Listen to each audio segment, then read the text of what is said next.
kushinda mchezo. Nsajigwa, kiwango cha Dep kimekuwa naweza ngasema cha mvuto kutokana na matokeo ya haraka ambayo mashabiki wanayaona, lakini pia game involvement yake unamuona uwanjani, sio kwamba atakaa atasubiri, lakini unamuona uwanjani akiwa anahusika.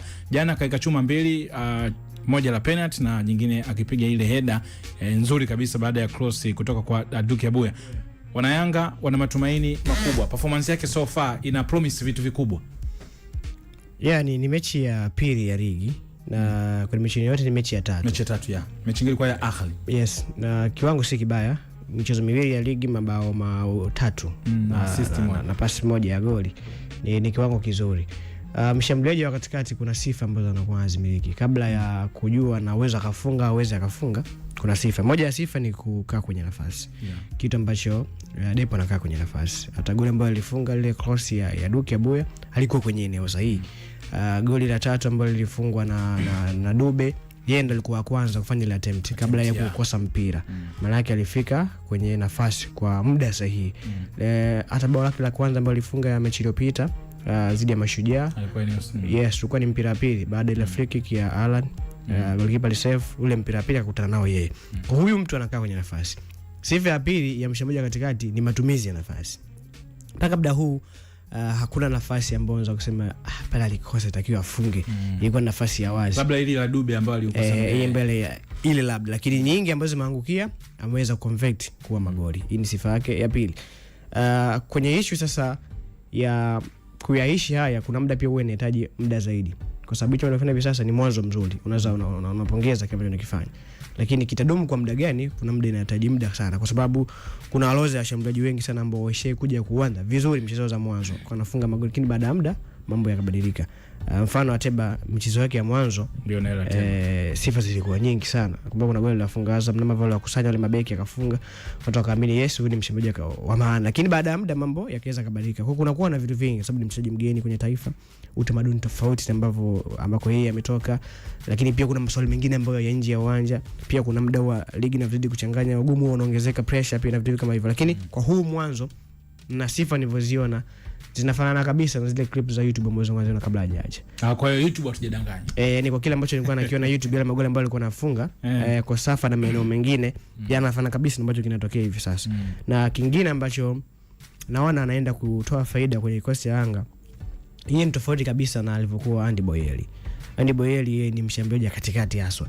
Ili Boyeli aweze kufunga magoli anahitaji service ya kutosha kwenye box. Mpira mingi. Yani ni ngumu sana kumuona Andy Boyeli labda ana link up na viungo washambuliaji wanakuna shambulizi. Muda mwingi atabaki kwenye box asubiri watu mtengeneze. Inawezekana style ya uchezaji ndio maana pia inakuwa rahisi kumuona yeye na Dube wakianza pamoja kutokana na style zao za uchezaji. Hiki ndio kimefanya kirahisi, kwa sababu ingekuwa ni Boyeli na Dube inawezekana ingekuwa ni ngumu wote kuanza pamoja. Lakini kwa sababu wote wana hizo sifa. Dube pia na yeye si msemaji wa kusimama. Wapo dynamic kwenye movement zao. Utakuta kulia, utamkuta kushoto, ame drop chini kidogo. Hii pia inampa mwalimu machaguo mengi. Kwa kuna muda anawezekana kaanza labda na kiungo mmoja wa ushambuliaji, afu kaanza na wale wawili. Kutokana na sifa za wachezaji wao, wakawa wanaweza kumwomba vitu mbalimbali namna kwa kutumia kiwanjani. Kwa ni faida nyingine ambayo anaipata kwamba inawezekana siku hiyo uwanjani yeye asifanikiwe kufunga, lakini akafanikiwa kutengeneza magoli akafunga watu wengi. Sasa style ya uchezaji ya Dep, ukimwangalia namna ambavyo pia anacheza Prince Dube, akipona Clement Mzize itakuwaje? Mzize ni wide forward. Of course wide forward, lakini kuna yani ninachozungumza Mzize yani kwenye kuibalance team. Kwa sababu kuna nyakati ambazo tunaona inabidi Pacome awepo, si ndio? Hawa watu wa namna ambavyo wameanza inaonekana wao wana kitu. Kwa hiyo namwangalia akipona Mzize kwenye kuibalance team pale juu, au ndio Yanga ambayo inawezekana kikosi kikawa kina rotate. Leo Alani Okelo utakaa benchi, leo Mzize anaweza kaa benchi. Tumeona mechi iliyopita ya Ahly Pacome alianzia benchi. Kwa sababu naamini Mzize akipona no question mark ni mchezaji ambao unamuexpect kwa katika kitu ambacho ni notice ni kwamba Mzize yupo comfortable kuanza mechi na hata akitokea substitution.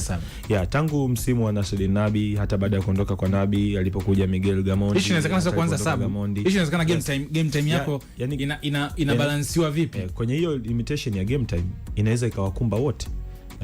kasoro wawili ambao mimi naamini hawa kwa namna yoyote ile mwalimu hawezi kuanza kufikiria kufanyia kuwapunguzia game time, Pacome na Max.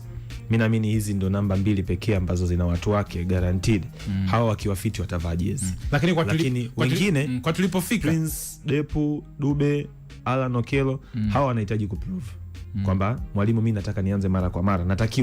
Natakiwa nianze mara kwa mara. Kwa hiyo kwa Clement naye pia anadondoka kwenye kundi hili. Bahati mbaya ametoka kwenye majeraha, yawezekana akatumia muda mrefu kuadapt, lakini pale ambapo atakuwa fiti kuna hawa wachezaji ambao watakuwa na rotate. Kwa bahati nzuri Clement anaweza kucheza maeneo mengi. Anaweza kucheza kama wide forward, anaweza kucheza kama center forward. Kwa hiyo ni huyo mchezaji ambaye akiwa fiti atakupa magoli. Kwa hiyo kama mwalimu kuna muda utahitaji magoli kutoka kwenye vichwa mbalimbali. Utahitaji goli kwa Clement. Kuna baadhi ya zile moment dakika ya 60 umeona unahitaji tu kuongeza nguvu kwenye eneo la juu, unaweza kumpunguza Max ukamuingiza Clement. Kuna baadhi ya games unaweza ukasacrifice kabisa dakika 90, Saida Dube acheze Depu tu. Kuna baadhi ya game unaweza ukalimit dakika, Depu utaingia dakika 30 za mwisho ili Clement ni accommodate ba flank moja. Alan Okello kuna baadhi ya game utakuwa unacheza 90, nyingine utakuwa unacheza 70 ili kuangalia ni namna gani ambavyo utarotate labda na Prince kwenye ile eneo. Kwa hiyo kuna namna ambavyo wachezaji wote wanapokuwa wanafunga, kwanza kwa mwalimu inakuwa ni furaha. Sasa hivi Dube pia I think baada ya ujio wa Depu imemwamsha kwamba bwana wewe Dube na goli 4. Goli 4 jana. Ana goli 4. Yaani ujio wa Depu Dube ni sana, umemwambia bwana, umeona huyu Depu kaja. Kocha anamtaka. Huyu ni chaguo la kocha. Game zote alizokuja Depu kacheza. Kwa hiyo Prince ile ni wake up call kwamba blaza, ukianza kufanya yale uliyofanya msimu uliopita unakaa nje. Kwa hiyo hiyo ni alert kwake, na ndio maana ni kama inamuamsha hivi. Kwa hiyo unajikuta kwamba safu yote ya mbele pale ina uwezo kukutengenezea magoli. Kwa hiyo kama kocha kuna muda utataji wote wacheze.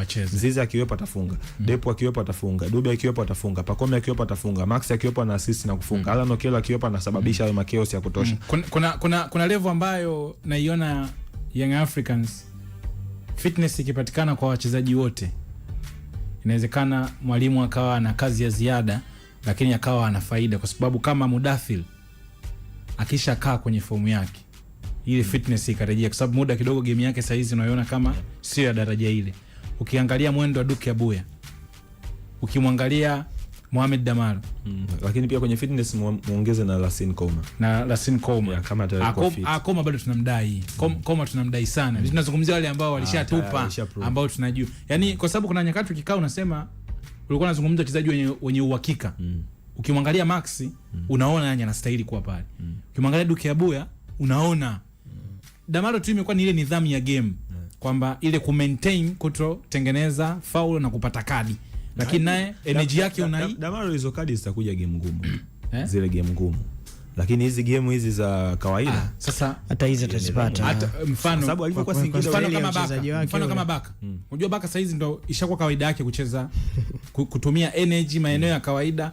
Kwa anaenda na iadapt. Kwa hiyo hata kwa Damaro na yeye pia kwenye game management yake ile kuacha kutumia energy kwenye kila tukio, anaweza kujikuta ndio ikawa game yake. Damaro naye mzungumza hapa ule msimu mwaka juzi ndio mchezaji aliyecheza dakika nyingi Singida, na ni moja kati ya wachezaji ambao walikuwa naingia kwenye debate.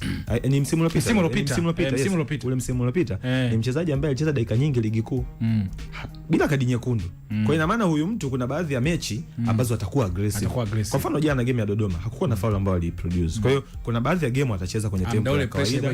Ndio hiyo sasa ni walikuwa washaivunja. Kuna game nyingi za aina ile. Yaani kuna game nyingi ambazo utacheza hautokuwa katika mazingira ya kucheza foul. Yaani utajikuta tayari mpo kwenye control ya mchezo, kwa hiyo kazi yako ni kupasia tu. Kwa hiyo hizo game wataenjoy. Ndio maana hata alivyokuwa Singida nimegusa hapa, ni moja kati ya wachezaji ambao walicheza dakika nyingi zaidi ligi kuu. Msingi tofauti ya kucheza Singida na Yanga utaonekana tu. Kwa sababu akiwa Singida timu nyingi huwa zinaona Singida kama ni level yao.